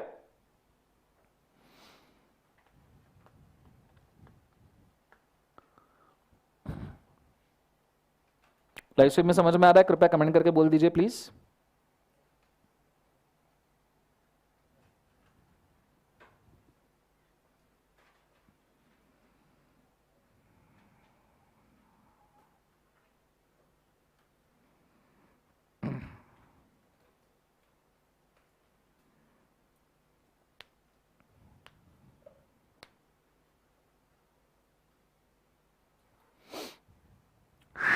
Done everybody?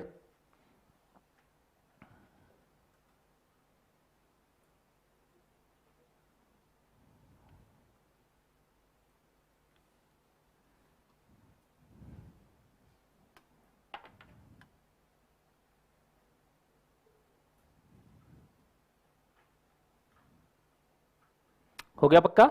ओके, वर्डिंग्स क्या है बोलो एक बार? Protection of welfare legislation. एक बार सभी केसेस बोलो। पहला क्या था? Dinshaw Maneckji patent. Wording क्या है? Protection of revenue. दूसरा केस क्या था? Daimler company versus continental tyre and rubber company. Case का नाम क्या था? ये क्या था? Keywords alien enemy. तीसरा केस जोन्स वर्सेस लिपमैन। क्या था? Fraud improper conduct. चौथा Gilford motor company versus Horne, same fraud और इम्प्रॉपर कंडक्ट। उसमें एक और वर्ड्स है कुछ, क्लोक, हॉक्स, शैम। क्लियर है कंसेप्ट? नेक्स्ट वाला case merchandise transport company versus British transport commission. क्या रिजेक्ट हुआ था? लाइसेंस। लाइसेंस से क्या है? Public policy. क्लियर है? नेक्स्ट वाला workman of associated rubber industry versus associated rubber industries limited. क्या? Protection of welfare legislation. समझ में आ रहा है बच्चों सबको? ये होने के बाद में नेक्स्ट वाला केस आता है एफजी फिल्म्स। सर बोलो, सर बोलो, सर तुमने बोला था पिटिशनर और डिफेंडेंट होता है। दिनशा मानिक जी पेटिशनर, पिटिशनर कौन और डिफेंडेंट कौन है? दिनशा मानिक जी पिटिशनर और डिफेंडेंट पेटिट, क्या ऐसा है सर? सर ये एफजी फिल्म्स केस का नाम है, एफजी फिल्म लिमिटेड, इसमें पिटिशनर कौन है, डिफेंडेंट कौन है? खुद भी बोलते हम खुद भी मान लेंगे, पागल समझा है सर हमको। कौन है पिटिशनर डिफेंडेंट? नॉर्मली अगर केस डिपार्टमेंट के खिलाफ रहा, गवर्नमेंट के खिलाफ रहा, तो नॉर्मली ऐसा हर बार थोड़ी ना लिखेंगे कि भैया this versus government department, this versus government department. तो जो केसेस स्पेसिफिकली डिपार्टमेंट के खिलाफ होते हैं उसमें सिर्फ सिंगल नेम यूज होता है। Those are normally called as public interest litigation. क्या बोले एक बार? Public interest litigation. क्लियर है? तो यहां से ध्यान देना, मस्त वाला केस है। एक अमेरिकन फिल्म कंपनी थी, वो पिक्चरें बनाती थी अच्छे वाले, ठीक है? अब बुरा मत सोचो नालायक लोगों तुम, इधर ए लिखा इसका मतलब ये नहीं कि वैसी पिक्चरें बनेगी। वो अमेरिकन का ए है। समझ में आ रहा है? इस अमेरिकन कंपनी का कोई प्रेसिडेंट था, उसकी एक और फिल्म कंपनी थी, ब्रिटिश फिल्म कंपनी, ठीक है? जो फिल्म यहां पे नहीं होती थी वो फिल्म यहां रिलीज होती थी, मतलब दोनों जगह अच्छी फिल्म होती थी, ठीक है? अब ये अमेरिकन फिल्म कंपनी ने इंडिया में हमारे सांस्कृतिक देश के अंदर एक फिल्म रिलीज करने की कोशिश की। वो रहता है ना एक डिपार्टमेंट, सेंसर बोर्ड, आजकल तो गांजा फूक के बैठे सबके सब, ठीक है? तो सेंसर बोर्ड जो है उसने अमेरिकन फिल्म कंपनी की फिल्म देखी। फिल्म देखते हुए तो उनको बहुत मजा आया, पर बाद में बोले नहीं नहीं हमें रिलीज नहीं होने दे सकते, तो उन्होंने रिजेक्ट कर दिया। खुद मजा ले लिया, ठीक है? फिर जब प्रेसिडेंट को पता चला यार ये फिल्म रिजेक्ट हो गई, तो उन्होंने सेम फिल्म ब्रिटिश कंपनी के नाम से इंडिया में रिलीज करने की कोशिश की, क्योंकि उस वक्त ब्रिटिशर्स का इंडिया के ऊपर वर्चस्व था, ठीक है? सेंसर बोर्ड के पास सेम फिल्म आई, उन्होंने दूसरी बार मजा ले लिया, पर उन्होंने बोला अरे वाह सेम वापस बहुत बढ़िया, तो उन्होंने दूसरी बार फिल्म देख ली, पर उन्होंने बोला कि भाई ये फिल्म तो हमने ऑलरेडी देखी और ऑलरेडी रिजेक्ट कर दी है, ठीक है? तो ऐसे सिचुएशन में उन्होंने ब्रिटिश कंपनी का पर्दा उठाया, देखा तो फिल्म कौन सी कंपनी की थी? अमेरिकन कंपनी की। तो इसको रिजेक्ट कर दिया गया और बोला गया कि भैया ऐसे पिक्चरें इंडिया में रिलीज करने के नहीं, बाल मनावर वाइट परिणाम होता था। कंसेप्ट समझ में आ रहा है? छोटे बचपन के मन के ऊपर ज्यादा हिंदी ट्रांसलेशन बेकार है, छोड़ो, ठीक? तो ये चीज को तुमने अच्छे तरीके से याद रखना। कंसेप्ट समझ में आ रहा है सबको? हाँ है ना? इसमें कीवर्ड्स क्या है? इस केस लॉ के बेसिक बहुत ज्यादा कुछ ऐसे भारी के कीवर्ड्स नहीं है। You can call this as a trustee और एजेंट। जो ब्रिटिश फिल्म कंपनी है वो अमेरिकन फिल्म कंपनी का ट्रस्टी या एजेंट करके वर्क करने का काम कर रहा है, ठीक है? सो ये ट्रस्टी या एजेंट को आपको रोकना है बनने से, तो लिफ्टिंग ऑफ कॉर्पोरेट वेल्थ करना पड़ेगा। क्लियर है? डिसीजन में एक बार पढ़ रहा हूं। The decision is considered as valid since British company acted as a nominee of the American company. जो रिजेक्शन का डिसीजन है वो वैलिड माना गया। डिसीजन वैलिड मतलब जो फिल्म रिजेक्शन का डिसीजन है वो वैलिड माना गया। क्लियर है सर? सो यहां मैं चाहिए तो लिख के भी रखता हूं, rejection of film decision. Rejection of क्या लिख बाजू से? Film decision. आइडिया क्लियर है बच्चों? मैं क्या कह रहा हूं? जोर से बोले सर ना। चलो बहुत बढ़िया, इसको मार्क करना है कर लो। कीवर्ड्स लिख के रखो, ट्रस्टी और agent. Go for it fast.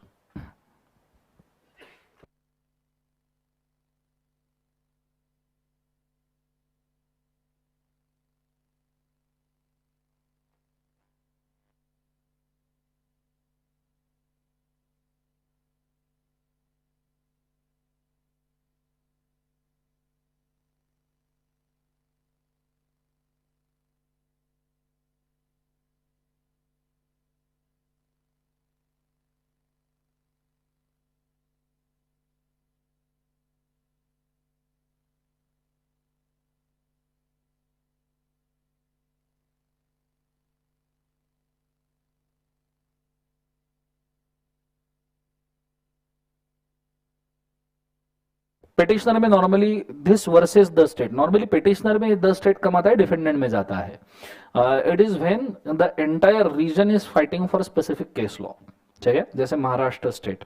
और द स्टेट नॉर्मली इंडिया में यूज नहीं किया जाता. द स्टेट ये वर्ड यूज किया जाता है नॉर्मली यूनाइटेड नेशंस में, जहां जूरी का काम होता है.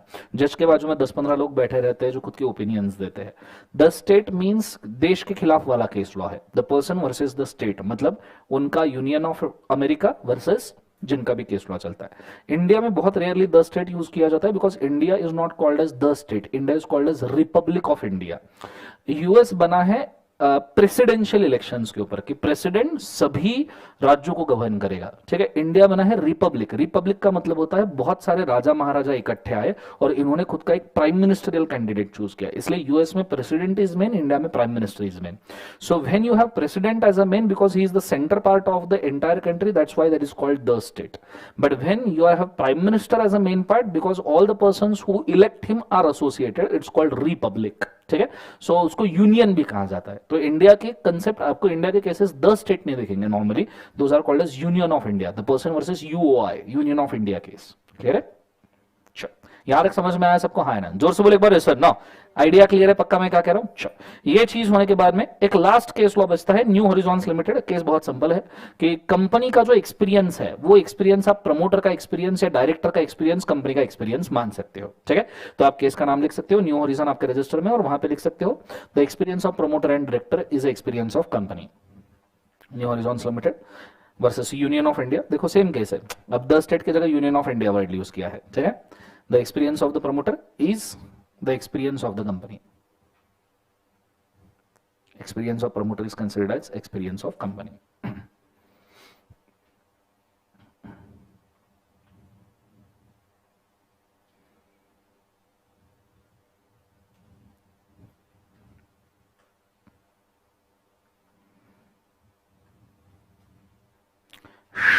Done everybody? पक्का हो गया सबका? अंडरस्टूड? ओके, मैं चाहूंगा एक बार सभी केस लॉज रिवाइज कर लीजिए फटाफट 5 मिनट्स के अंदर. इमीडिएटली हम उसको रिवाइज कर लेंगे कीवर्ड्स के साथ में, फिर आगे बढ़ेंगे. गो for it fast.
Done everybody?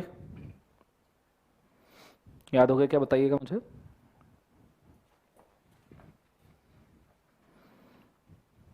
याद करने के 3 तरीके बताओ जरा. कौन से 3 तरीके? सिर्फ रीड करने से होगा क्या? कैसे होगा? आंखें बंद, सब केस याद करो. जो नहीं याद आ रहा 5 सेकंड रुको और फिर चेक करो. दूसरा तरीका रफ में लिखो. तीसरा तरीका अपने दोस्त को याद करवा दो. ठीक है, मैं दूसरे को याद करवाते हो, दूसरा का भला करोगे, खुद का अपने आप हो जाएगा. समझ में आया? गो फॉर इट.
चलो डन।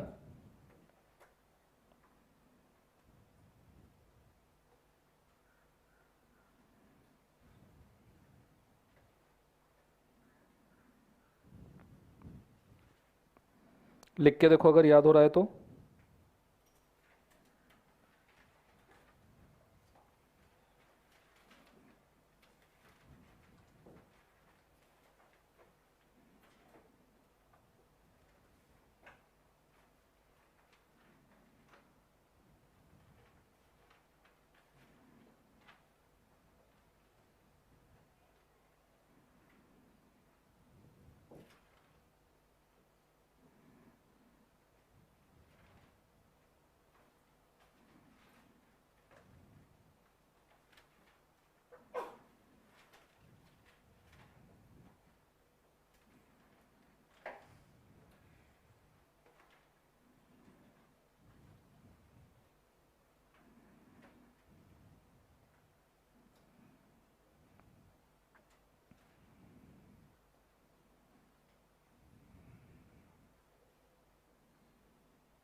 चलो डन।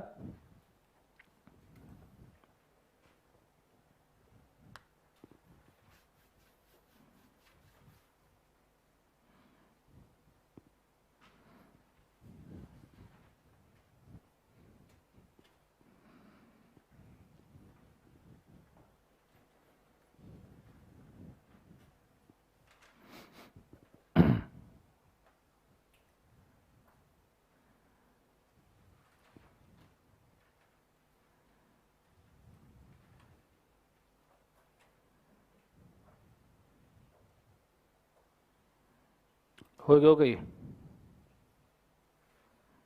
થઈ ગયો કે थी वहीं छा लगा। सिंधी है कोई सिंधी थी वियो छा नहीं गुजराती થઈ ગયો कई ना થઈ ગયો सू सू का को बीच में ओके થઈ ગયો सू। चलो डन एवरीबॉडी। याद हो गया केस लॉस? ओके बुक्स बंद फटाफट फटाफट सब केस लॉस बोलेंगे, जो नहीं बोलेगा उसकी शादी से पंडित जी भाग जाएंगे। Let's go. पहला वाला क्या है? जिनशा मानिक जी पेटेंट क्या? Protection of revenue. दूसरा Daimler company versus continental tyre and rubber company. Live stream में जितने लोग देख रहे हैं तुमको तुम्हारे वाले वाली की कसम, शादी के पंडित जी की कसम, सब कमेंट्स करेंगे केस का। ठीक है, Daimler company versus continental tyre and rubber company क्या है?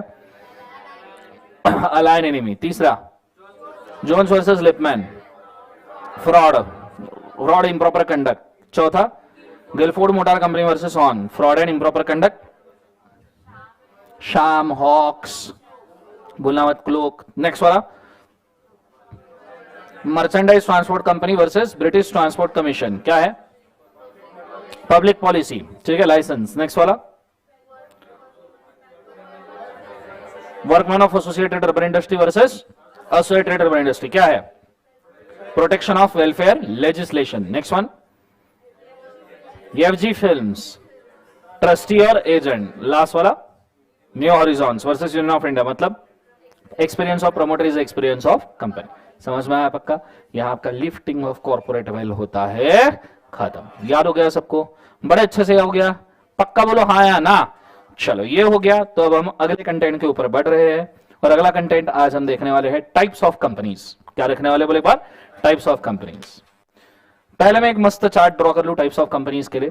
ठीक है, तुम्हारे बुक में ये चार्ट ड्रॉ करने के लिए जगह देके रखी है शानदार तरीके से, तो उसी एरिया में इसको बाकायदा ड्रॉ करना, तो आपके काम में भी आएगा। ठीक है, लेट्स गो। लाइन हमेशा सीधी मारनी चाहिए। किस पे मतलब बुक में रे? सो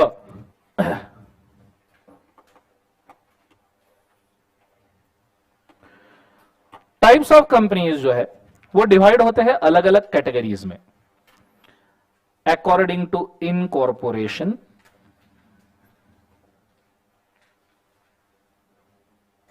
according to liability,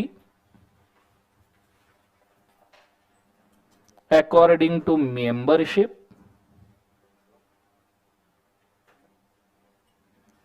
according to control, according to ownership, according to object, and according to working. Chart के ऊपर ध्यान दो, फिलहाल ड्रॉ मत करना, लिखने के लिए समय दूंगा, पहले समझ लो। सो एक बार सभी हेडिंग बोलेंगे। सबसे पहला हेडिंग क्या था बोले एक बार, एज पर इनकॉर्पोरेशन, दूसरा एज पर लाइबिलिटी, तीसरा एज पर मेंबरशिप, चौथा control, ownership, object, work. As per incorporation company 3 part में, चार्टर, चार्टर वर्ड समझते हो? चार्टर मतलब चार्टर फ्लाइट, मतलब चार्टर्ड वेसल, मतलब भाड़े पे लिया हुआ वेसल, भाड़े पे लिया हुआ। तुम कौन सा कोर्स कर रहे हो? ये नालायक, भाड़े का अकाउंटेंट नहीं बोलते। चार्टर्ड वर्ड के 2 मीनिंग होते हैं, एक भाड़े पे लिया हुआ और दूसरा होता है स्पेशल राइट्स वाला। तो हम स्पेशल राइट्स वाले अकाउंटेंट की बात करें, भाड़े का अकाउंटेंट बोले नालायक। सो पहला है कौन सा बोले एक बार, चार्टर्ड, दूसरा स्टैट्यूटरी और तीसरा रजिस्टर्ड। ठीक है। अकॉर्डिंग टू लाई, बिल्ली, टी, बिल्ली ने टी लाई। Companies are divided into unlimited and limited. Limited में 3 पार्ट, लिमिटेड बाय शेयर, पहले मैं गारंटी लिखूंगा, फिर लिखूंगा शेयर और फिर लिखूंगा कॉम्बो। कॉम्बो का मतलब दोनों, guarantee as well as share capital. According to membership, company is divided into public, private, OPC, और इनका सब कैटेगरी आता है स्मॉल। फिर आता है कंट्रोल। कंट्रोल, कंट्रोल के हिसाब से holding company, subsidiary company, associate company, sister concern. Group companies भी एक हो सकता है, पर ग्रुप कंपनीज नॉर्मली अभी तक मैं बताता नहीं था, बट ठीक है समझ लेना, उसका कोई डेफिनेशन नहीं। सिर्फ सिस्टर कंसर्न जीवन में पहली बार सुन रहे हैं। As per ownership, company is divided into foreign company, government company, कि कौन ओनर है। एज पर ऑब्जेक्ट, जितने टाइप के ऑब्जेक्ट उतने टाइप के कंपनीज। पर इसमें मेन जो डिफाइंड है, जैसे section 8 company, charitable object, banking company, banking object, insurance company, insurance object, या NBFC, non banking financial company. समझ में आया? ये इलेक्ट्रिसिटी, समझ में आ रहा है सबको? हाँ है ना? Etcetera, software company, real estate company, जितने टाइप के ऑब्जेक्ट उतने टाइप के कंपनी। एज पर वर्किंग, जो कंपनीज है उसमें आती है एक्टिव कंपनी, दूसरी आती है डॉर्मेंट,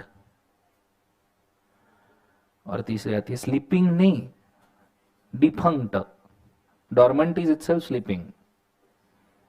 ठीक है, ये है आपके टाइप्स ऑफ कंपनीज। ला ला ला ला ला, इसमें सेक्शन ऐड करते हैं अभी, आ जाओ। चार्टर्ड के लिए कोई सेक्शन नहीं है, खुदा का शुक्र है। स्टैट्यूटरी के बिल्कुल नहीं है, खुदा का डबल शुक्र है। रजिस्टर्ड के लिए 2 सबसेक्शन 20, तुम्हारी कंपनी की डेफिनेशन रजिस्टर्ड की ही है।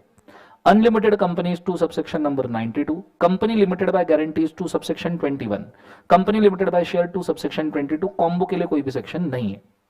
पब्लिक कंपनी 2 सबसेक्शन भिखारी लोगो 71, private company 2 subsection 68, OPC two subsection 62, O P के पहले आता है, ठीक है।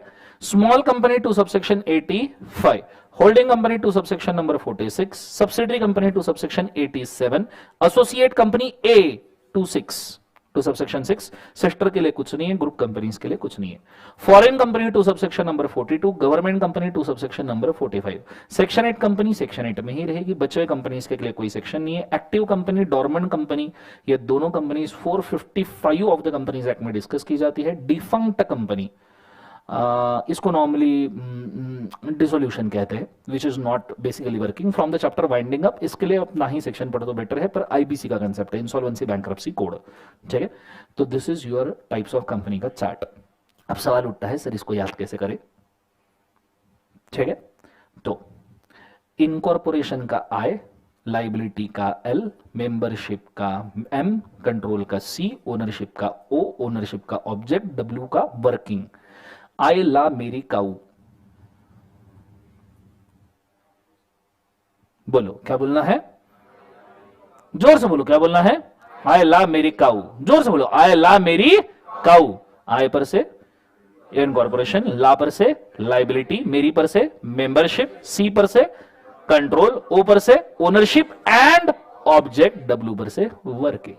एक बार वापस बोलो क्या बोलना है, आई ला मेरी काऊ। सब लोग लाइव स्ट्रीम वाले कमेंट करेंगे, जो ये वीडियो देख रहे सब कमेंट करेंगे, जो कमेंट नहीं करेगा तुम्हारी शादी तो हो जाएगी पर वो नहीं हो पाएगा, मतलब खाना नहीं हो पाएगा, समझ में आ रहा, खाना खाने में प्रॉब्लम आएगा, ये बोल रहा हूं। सो आई ला मेरी क्या बोले एक बाजू से काऊ, तो आई पर से क्या है बोले एक बाजू से इनकॉर्पोरेशन, ला पर से लाइबिलिटी, तो सबने कमेंट करना है नालायक लोगों, आई ला मेरी पर से मेंबरशिप, सी पर से कंट्रोल, ओ पर से ओनरशिप, ओ पर से ऑब्जेक्ट, डब्ल्यू पर से वर्किंग।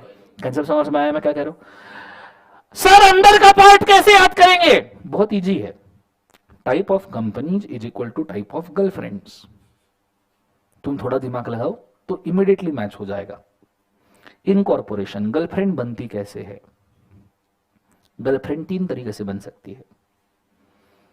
पहली क्रश वाली, क्रश वाली पता है ना, कि जिसके लिए तुम कुछ भी कर गुजर सकते हो, जिसको तुम दूर दूर से देखते हो पर बात करने में फट्टी है, वो क्रश वाली, कि कभी वो आके तुमको हाय बोल दो तुम्हारा हाय हाय हो जाए, वो है क्रश वाली। कभी गलती से वो तुम्हें पेन मांग ले कि डू यू हैव पेन, तो तुम उसको pen, compass, bag, books, property के कागजात सब दे दो, दिस इज क्रश वाली। क्रश वाली मतलब स्पेशल राइट्स वाली, स्पेशल राइट्स वाली मतलब चार्टर, समझ में आ रहा है। तो दिस इज क्रश वाली, ये कौन सी बोले एक बार, क्रश वाली। दूसरी स्टैट्यूटरी, मैसेज वाली, स्टैट्यूटरी मतलब लॉ वाली, जो लॉ ने बोली है, लॉ मतलब टेक्स्ट, टेक्स्ट मतलब मैसेज, मैसेज वाली। मसाज वाली ने नालायके, मैसेज वाली बोल रहा हूं मैं, टेक्स्ट वाली। सो दूसरी मैसेज वाली, सब जन बोलो क्या बोले एक बार, मैसेज, टेक्स्ट वाली, क्योंकि टेक्स्ट करते हो ना आप उसको, एक ऐसे रहते हैं ना जिससे आप बातें करते रहते हो, खाना खाया क्या, मैंने तो खा लिया, तूने खाने में क्या खाया, अंडा खाया, मैंने मुर्गी खाया, समझ में आ रहा है सबको, हाँ है ना, जोर से बोलो ऐसा ना, तो टेक्स्ट वाली। आइडिया क्लियर है मैं क्या कह रहा हूं। तीसरा स्टेटस वाली, जो रजिस्टर्ड है, जो सबको मालूम है कि ये इसकी है, उसके बेस्ट फ्रेंड बहुत सारे हो सकते हैं पर ये इसकी है। कंसेप्ट समझ में आ रहा है मैं क्या कह रहा हूं, जोर से बोलो एक बार, ऐसा ना। सो कौन सी, क्रश वाली, टेक्स्ट वाली, स्टेटस वाली, ठीक है। ये इस तरीके से कंपनी बनती है, इस तरीके से कंपनी का बोले एक बार बनती है। रेड शर्ट बेटा मिलेगी मिलेगी, डोंट वरी, इतना टेंशन लेने की जरूरत नहीं, अपने को नहीं है तो ऐसा नहीं कि सुनने का नहीं, आएगी एक हाथ दिन, इसमें कौन से कैटेगरी में पता चलेगा अपने को, ठीक है, जस्ट वेट। सो सब जन एक बार वापस बोलो, क्रश वाली मतलब कौन सी, चार्टर, टेक्स्ट वाली स्टैट्यूटरी, स्टेटस वाली रजिस्टर।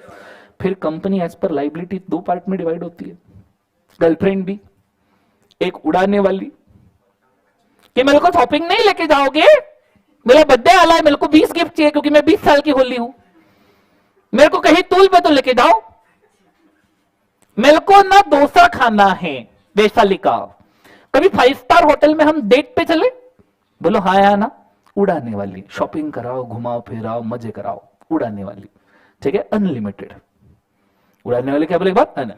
और दूसरी गर्लफ्रेंड अच्छी भी होती है, कुछ बचाने वाली, कि नहीं पैसा बचाओ फ्यूचर में काम में आएगा, यहां बचाओ फ्यूचर में, बचाने वाली नहीं, बचाने वाली, समझ में आ रहा है सबको, हाँ है ना, डिफरेंस है भाई, ठीक है। सो बचाने वाली, बचाने वाली कौन सी बोले एक बार, लिमिटेड, कंसेप्ट समझ में आया? सो उड़ाने वाली कौन सी बोले एक बार? अनलिमिटेड। बचाने वाली लिमिटेड। कंसेप्ट समझ में आया पक्का? हाँ है ना? ये हो गया एज पर लाइबिलिटी। फिर एज पर मेंबरशिप। अच्छा सोचो, तुम्हारी गर्लफ्रेंड बेतहाशा खूबसूरत है, हसीन, समझ में आ रहा है? हसीन, जिसके ऊपर पूरा गांव मरता है।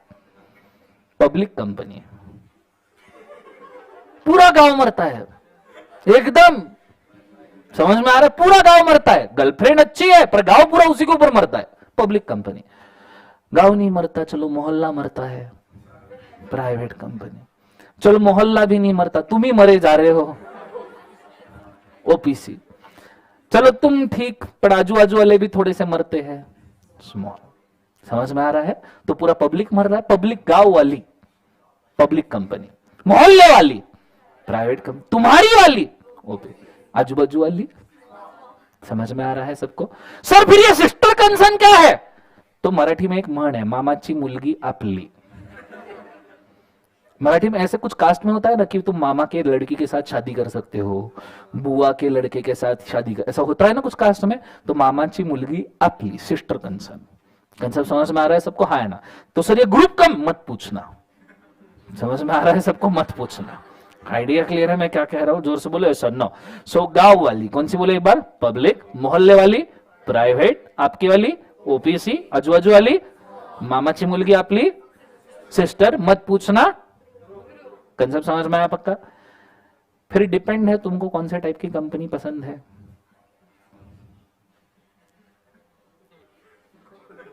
वीडियोस वाली मतलब फॉरेन वाली रे, बेबी डॉल में सोने नी, है ना? तो फॉरेन कंपनी। कौन सी कंपनी बोले एक बार? फॉरेन। क्लियर है कंसेप्ट सबको? हाँ या ना? और दूसरी गवर्नमेंट कंपनी, माय देसी गर्ल, है ना? तो गवर्नमेंट कंपनी। आइडिया क्लियर है मैं क्या कह रहा हूं? जोर से बोलो। सो विदेशी girl is a foreign company, my देसी girl government. As per object बहुत सारी कंपनी है, इसमें कोई गर्लफ्रेंड वाला केस मत लगाना जीवन में, ठीक है? As per working, committed relation चल रहा है, फुल्ली कमिटेड, कि दोनों एक दूसरे के सिवा जी नहीं सकते। हमारे साथ ये केस होता है, मेरा दिमाग खराब हो जाता था। हमारा एक दोस्त था, ठीक है, हम जब आर्टिकलशिप कर रहे थे, वो भाई आर्टिकलशिप के लिए पूना आया। एक दिन उसकी गर्लफ्रेंड हमारे गांव से पूना आई, ठीक है। यह आदमी सवेरे 5 बजे उठ के 6 बजे फ्रेश होके सेंट वेंट रेडी वेडी होके एकदम 6 बजे गायब, जो कभी 9 बजे तक उठता नहीं था नालायक, 6 बजे गायब, और आया रात को 11 बजे वापस। और रात को 11 बजे वापस आने के बाद हमारे साथ 1 घंटा खाना वाना खाया होगा, 12 बजे से वापस उसके साथ फोन पे सवेरे 2-3 बजे तक के। मैं बोला करता क्या है तू दिन भर? जो क्या उसको रिवाइज कर रहा है रात को कि क्या क्या किया हमने करके? ऐसा कौन करता है? तो एकदम एक्टिव कंपनी है भाई, committed relation, active company. But थोड़ा सा it's complicated, it's complicated, you don't understand but it's complicated. तो डॉर्मेंट कंपनी। और सबसे आखिरी, it's not working any more, it's not you, it's me. तुम्हें कोई और अच्छा मिल जाएगा, ठीक है, सिंपली मैं तुम्हारा काट रही हूं, but it's defunct company. Idea clear है मैं क्या कह रहा हूं? बोलो हाँ ना? सो कमिटेड रिलेशन मतलब क्या बोले एक बार से? एक्टिव। डॉर्मेंट मतलब इट्स कॉम्प्लिकेटेड, ठीक है। एंड डिफंक्ट मतलब it's not working any more. Idea clear है? So these are types of companies. एक बार बोल के देखो क्या है मेमोरी टेक्निक। पहला वाला, आयला मेरी काउ, फटाफट ऐसे हवा में 4 डाकों के सामने आना चाहिए। आय पर से क्या है बोले एक बार? इनकॉर्पोरेशन। कंपनी बनती है कितने तरीके से? 3। पहली क्रश वाली, तो कौन सी? चार्टर्ड। टैक्स वाली, स्टैट्यूटरी, रजिस्टर, याद हो गया। दूसरा लाइबिलिटी, अनलिमिटेड। बचाने वाली, लिमिटेड। क्लियर है? उसके बाद में तीसरा मेरी मेंबरशिप। मेंबरशिप में कितने? गांव वाली पब्लिक, मोहल्ले वाली प्राइवेट, तुम्हारी वाली ओपीसी, आजू बाजू वाली स्मॉल, मत पूछना ग्रुप कंपनी। क्लियर है सब? नहीं वो उधर होल्डिंग सब्सिडियरी में था। हाँ, नेक्स्ट वाला अगला कौन सा? एज पर क्या बोले एक बार उसे? अच्छा, कंट्रोल रह गया अपना। ओके, कई बार जिंदगी में ऐसे सिचुएशन आते हैं कि कभी मतलब गर्लफ्रेंड ऊपर नहीं, मतलब रहती ऊपर के मंजिल पे या नीचे के मंजिल पे, तो ऊपर के मंजिल पे रह रही है तो होल्डिंग कंपनी, नीचे के मंजिल पे सब्सिडरी कंपनी, बाजू एसोसिएट। क्लियर है? सिस्टर कंसर्न मतलब मैंने क्या बोला था? मामाची मुलगी आपली, और ग्रुप कंपनी पूछने का नहीं। क्लियर है कंसेप्ट सबको? हाँ है ना? सो ऊपर नीचे आगे चलते रहता है ना लाइफ में, हाँ है ना? सो कंट्रोल के हिसाब से कौन कौन सी ऊपर वाली मतलब होल्डिंग, नीचे वाली सब्सिडरी, बाजू वाली मामाची मुलगी सिस्टर कंसर्न, क्लियर है, और ग्रुप कंपनीज पूछने का नहीं। अगला वाला कंट्रोल कि ओनरशिप, ओनरशिप ठीक है, ओनरशिप में कौन सा, विदेशी गर्ल, फॉरेन, देसी गर्ल, गवर्नमेंट कंपनी। उसके बाद में एज पर ऑब्जेक्ट, जितने ऑब्जेक्ट होते टाइप के company, and as per working कितने, तीन, एकदम committed, active, complicated, dormant, it's not working any more. समझ में आया पक्का? These are types of companies. Idea clear है सबको? चलो मैं चाहूंगा इसको कृपया कृपया कृपया लिख के रखे, गो फॉर इट फास्ट। जगह दी है आपका, पेज नंबर है बुक का 1.16। सेक्शंस भी लिख लेना, सेक्शन याद हो जाएंगे, टेंशन लेने की जरूरत नहीं है, जैसे जैसे डेफिनेशन पढ़ेंगे। यस,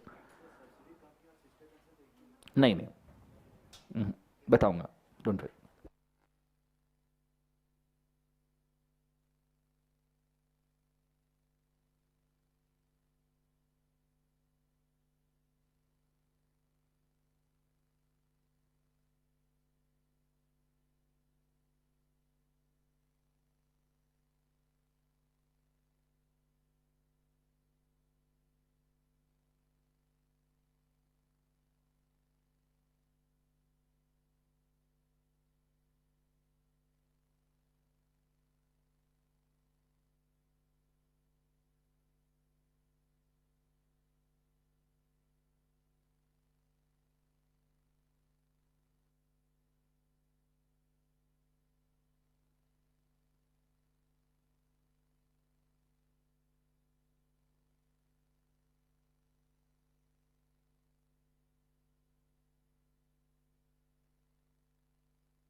हो गया सबका?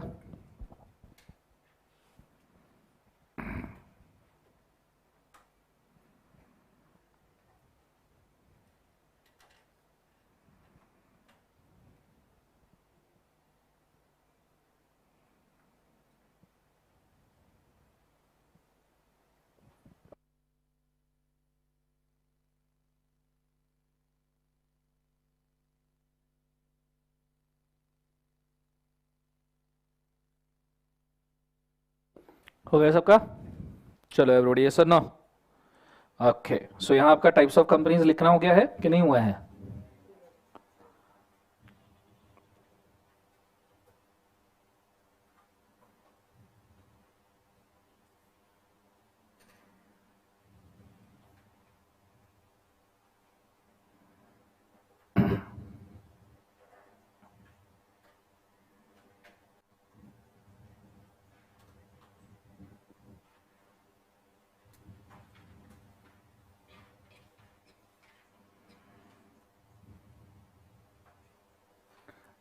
Done everybody? ओके, यहाँ पे आपका टाइप्स ऑफ कंपनीज का चार्ट होता है कब एक बार जो से खत्म। नाउ आज के लिए हम यहाँ पे स्टॉप करते हैं, बट मैं कुछ होमवर्क दे रहा हूँ, कृपया होमवर्क करके आना। क्वेश्चनर के क्वेश्चंस है, सो उसको एक बार ओपन करके दिखा दूं मैं। Hold,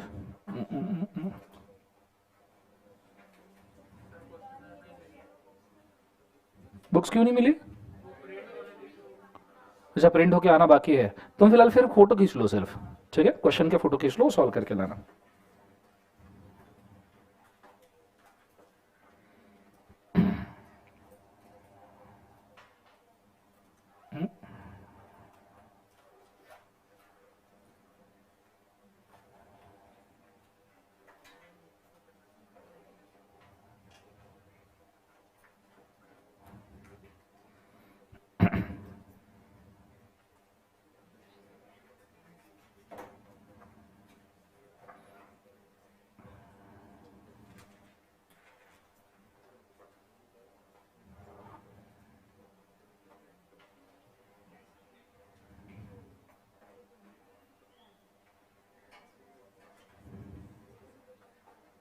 okay, this is the question, ठीक है? इसमें से लास्ट वाला सॉल्व करना, फोटो खींच लीजिएगा, लास्ट वाला सॉल्व करना है एक।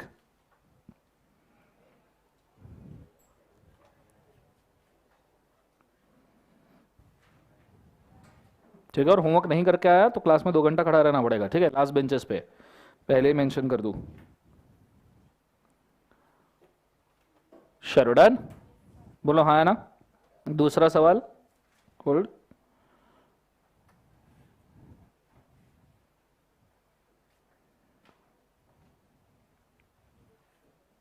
ये वाला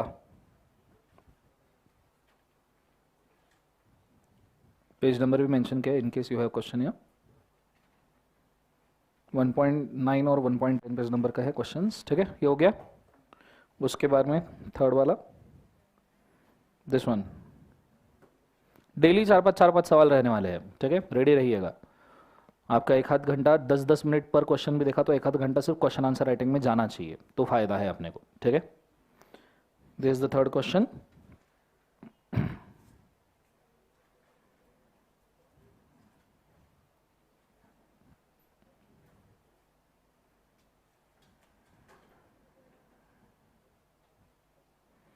फिर डेफिनेशन हुए नहीं है।